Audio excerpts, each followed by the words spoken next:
morning YouTube, on se retrouve aujourd'hui pour une nouvelle vidéo recette. La fin de l'année approche, alors on va se faire des petits sablés rapides et faciles à faire en famille et à déguster au coin du feu en mode pilou-pilou. C'est ça, on vous a préparé 3 recettes véganes et parfumées, toutes un petit peu différentes pour varier le plaisir. Elles ont quand même toutes quelque chose en commun, c'est les épices. Moi ce que j'ai fait, c'est que je me suis préparé un petit mélange que je vais vous montrer et que j'ai mis dans toutes les recettes. Dans un petit récipient, mélangez une cuillère à café bien bombée de vanille, une cuillère à café bien bombée de cannelle, un petit peu de gingembre et de muscade, quelques pincées de sel et de clous de girofle. Je vous conseille de faire votre mélange d'épices selon vos goûts. Le gingembre, la muscade, ça peut être assez fort pour certains. N'hésitez pas à rajouter de l'orange, du citron ou toutes les épices qui vous plaisent et qui vous rappellent un peu les fêtes de fin d'année et votre enfance. La première recette est hyper simple. Vous avez seulement 3 ingrédients principaux qui sont de la farine de petite épeautre complète, de l'huile de coco et du sucre de coco. C'est tout.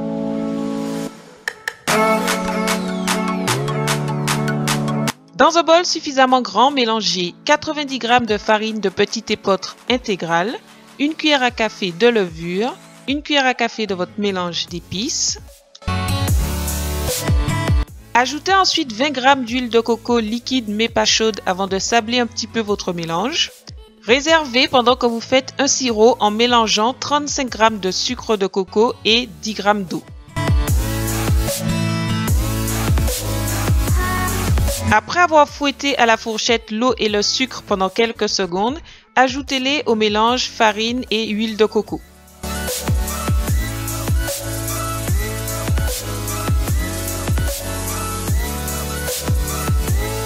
Mélangez bien puis faites une boule avec votre pâte avant de l'étaler finement mais pas trop.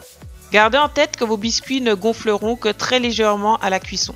Formez ensuite vos sablés à la main ou à l'aide d'emporte-pièce et répétez l'opération jusqu'à ce que vous n'ayez plus de pâte.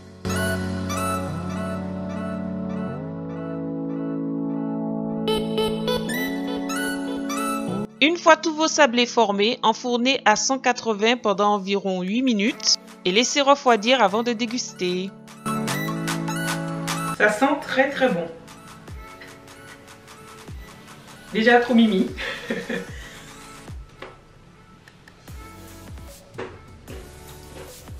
Bien croustillant, sucré comme il faut, c'est parfumé. Je valide. Je vais me faire un thé. Ok, du coup, la deuxième recette. La deuxième recette est une recette de cookies antillais un peu remixée à ma façon. Pour cette recette, vous aurez besoin de farine de canute, de coco râpé, d'huile de coco, de sucre de coco et de lait végétal d'oléagineux maison.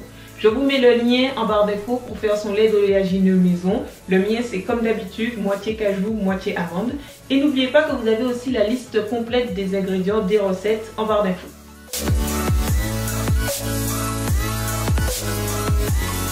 Dans un bol suffisamment grand, versez 100 g de farine de kamut intégrale, 50 g de coco râpé, une cuillère à café de votre mélange pour épices et une cuillère à café de levure. Ajoutez ensuite 40 g d'huile de coco liquide mais pas chaude avant de sabler votre mélange. Ajoutez enfin 50 g de sucre de coco, puis 50 g de votre lait végétal d'oléagineux. Mélangez bien avant de former des biscuits de la forme de votre choix à l'aide d'une cuillère et d'une fourchette. J'en ai fait une dizaine avec les quantités données. Enfournez ensuite à 180 pendant environ 12 minutes.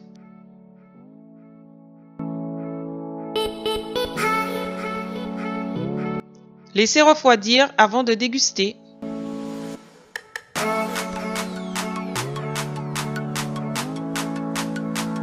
C'est pas mal. L'extérieur est croustillant, l'intérieur est moelleux. On sent bien le coco râpé. Donc si on adore cette texture comme moi, c'est super. C'est bien parfumé. Ça change un peu des biscuits traditionnels de Noël. C'est pas mal. Du coup, il nous reste une recette. C'est une recette sans gluten et sans huile. Pour cette troisième recette, j'ai utilisé de la farine d'avoine. Pour obtenir la farine d'avoine, c'est très simple. Il suffit de mixer très finement, sinon c'est désagréable, des flocons d'avoine sans gluten, de la farine de souchet Le souchet est un tubercule, donc il n'a pas de gluten. De la purée d'oléagineux. J'ai utilisé de la purée de cacahuètes, mais le goût est assez fort. Si vous n'aimez pas trop ce goût, je vous conseille plutôt de faire un mélange entre la cacahuète, l'amande, la noisette, l'acajou. Vous choisissez la purée d'oléagineux comme vous voulez. Du lait végétal d'oléagineux maison et du sucre de coco.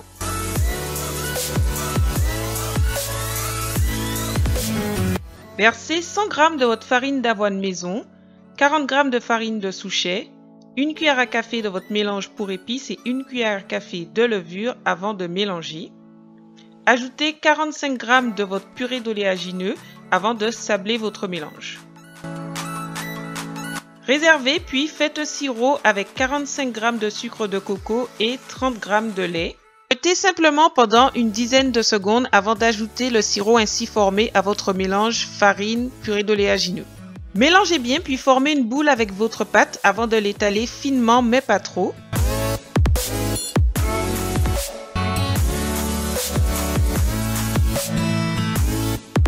Formez ensuite vos sablés à l'aide d'un emporte-pièce ou à la main avant d'enfourner à 180 pendant environ 8 minutes. Laissez refroidir avant de déguster. Ils sont pas mal aussi.